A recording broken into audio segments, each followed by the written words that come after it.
जानते हो खेल क्या है? मैं तुम्हारा हर खेल जानता हूँ।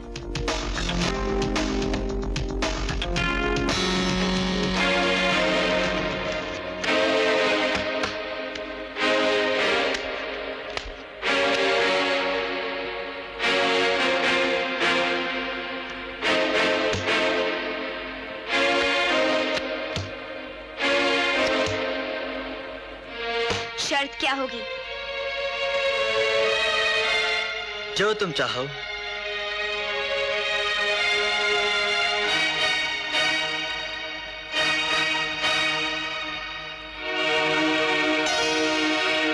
वो कांच के टुकड़े देख रहे हो?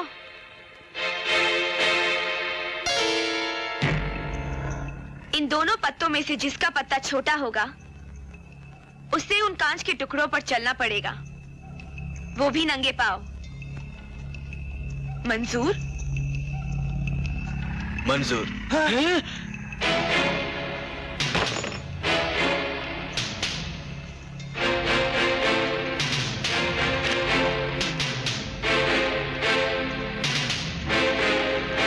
रानी। रानी, रानी, रानी, रानी। चुप!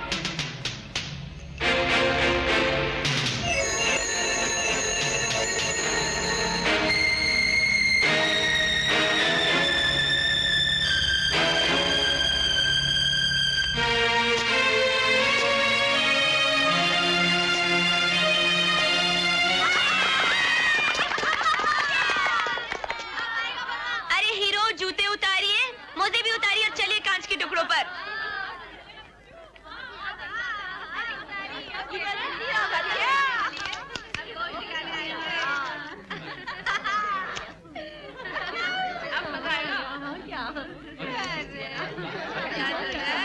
अब जूते भी उतारिए हीरो।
यहाँ कहाँ लेके आई हो मुझे?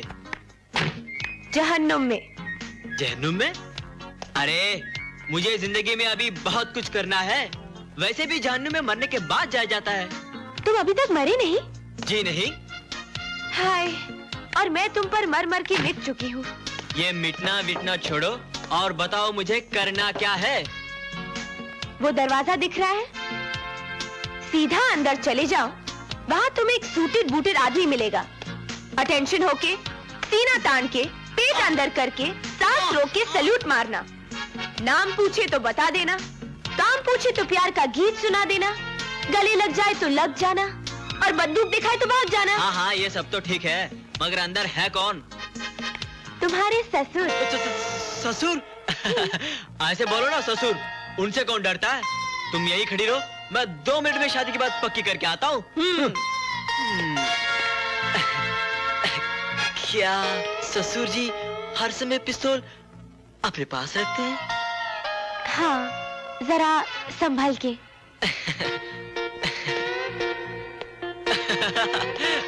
अब क्या हुआ? ऐसे करते दोनों मिलके चलते हैं। अरे बाबा, अपनी शादी की बात करने मैं कैसे आऊँ तुम्हारे साथ? हाँ, ये बात भी ठीक है। मैं जाऊं? जाओ मैं जाऊं? जाओ। मैं जाऊं? अरे बाबा जाओ ना।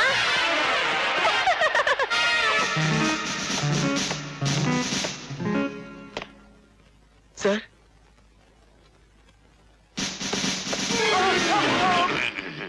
Good morning sir. Good morning.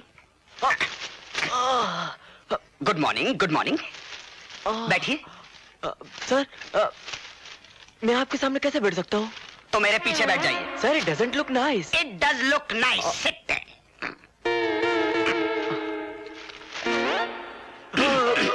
कहिए मैं आपकी क्या खिदमत कर सकता हूँ? खिदमत तो मैं आपकी करूंगा। अच्छा अच्छा अच्छा, पहली लगे मेरी खिदमत करने की पहली शर्त है इंग्लिश होना, और इंग्लिश होने के लिए इंग्लिश आना बहुत जरूरी है। जब इंग्लिश आएगी तभी तो बनोगे इंग्लिश। सर, आप मेरी बात नहीं समझे। आपने मुझे अपनी बात समझाई नहीं। आप मुझे मौका ही नहीं दे रहे। मैंने आपको मौका दिया, दिया बोलो। ओह, वो ऐसा है कि वो नहीं, ये वो नहीं नहीं, ये वो नहीं नहीं, ये वो तस्वीर हमारे मौसा जी की है, who is an old respectable honorable man of the entire world. हाँ, सुमन, सुमन। देखिए, मैं घुटनों के बल बैठकर आपसे माफी की गुजारिश करता हूँ। सुमन बचपन से ही बड़ी शरारती रही है, शरारत करने की बहुत आदत रही है। जरूर आपके साथ कोई बदतमीजी की होगी। Please forgive me. आपको गलतफहमी हो रही है। सुमन और मैं एक ही क्लास में पढ़ते हैं। Oh, you are studying in the same class. Yes sir, हम दोनों एक दूसरे से प्यार भी करते हैं। You are loving each other also. Yes sir, हम दोनों एक दूसरे से शादी भी करना चाहते हैं। You want to marry each other also? Yes sir, आप सुमन के पिता हैं। ना बिल्कुल। सर, तो आप मेरे भी पिता के समान हैं। आप सर हाँ कर दीजिए, प्लीज प्लीज। देखिए भाई साहब, मैं सुमन का बड़ा भाई हूँ। सुमन के पिता मेरे मौसा हैं, माई लाडले। मौसा जी, ये लड़का सुमन से प्यार करता है, सुमन से शादी करना चाहता है। उसका कहना है कि ये सुमन की क्लास में पढ़ता है। सुमन की क्लास में पढ़ने वाला लड़का जरूरी नहीं है कि सुमन की क्लास का हो। देखो बेटे, मेरे लिए यह जानना बहुत जरूरी है कि मैं जिस लड़के के साथ सुमन का रिश्ता तय करूं, वो सोसाइटी में किस क्लास को बिलोंग करता है। देखिए सर, किसी बच्चे के बस में ये नहीं होता कि वो जन्म लेने से पहले अपने जन्मदाता से ये पूछ सके कि सोसाइटी में उसका स्टेटस क्या है और वो किस क्लास को बिलोंग करता है। लेकिन हाँ, अगर आप मेरी नजरों से देखें और मेरे दिल से महसूस करें, तो आप भी जान जाएंगे कि मेरे बाबा बहुत महान हैं। तुम समझदार तो बहुत हो, फिर यह बात तुम्हारी समझ में क्यों नहीं आई कि शादी ब्याह की बातें बच्चों से नहीं, बड़ों से की जाती। जाओ और अपने महान पापा को मेरे पास भेजो, मैं उनसे बात करना चाहता हूं।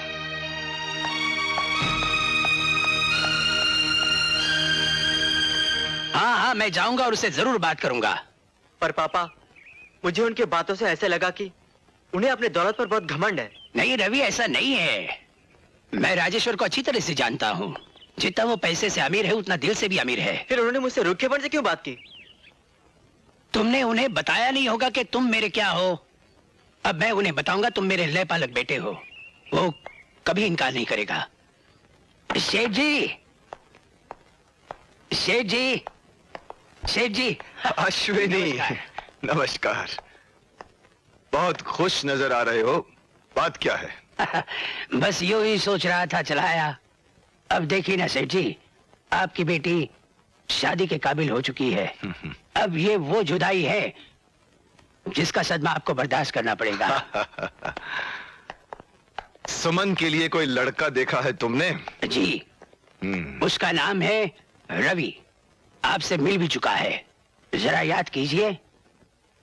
अच्छा अच्छा अच्छा अच्छा, तुम उस लड़के की बात कर रहे हो जो सुमन की ही क्लास में पढ़ता है? हाँ। अच्छा है। किसका लड़का है वो? किसी अच्छे खानदान से ताल्लुक रखता होगा? उसे हमने अपनी गोद में सहलाया और उसकी तमाम परवरिश हमारे हाथों से हुई।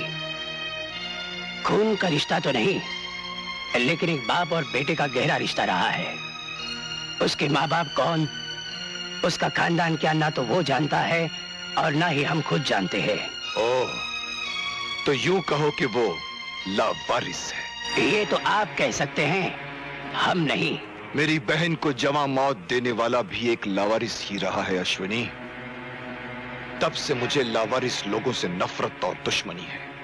ये जानते हुए भी तुम ये रिश्ता लेकर मेरे पास चले आए। वो बड़ा नेक लड़का है, उसमें दिए हुए हमारे संस्कार हैं। मुझे अपने उसूलों से समझौता करने के लिए मजबूर मत करो।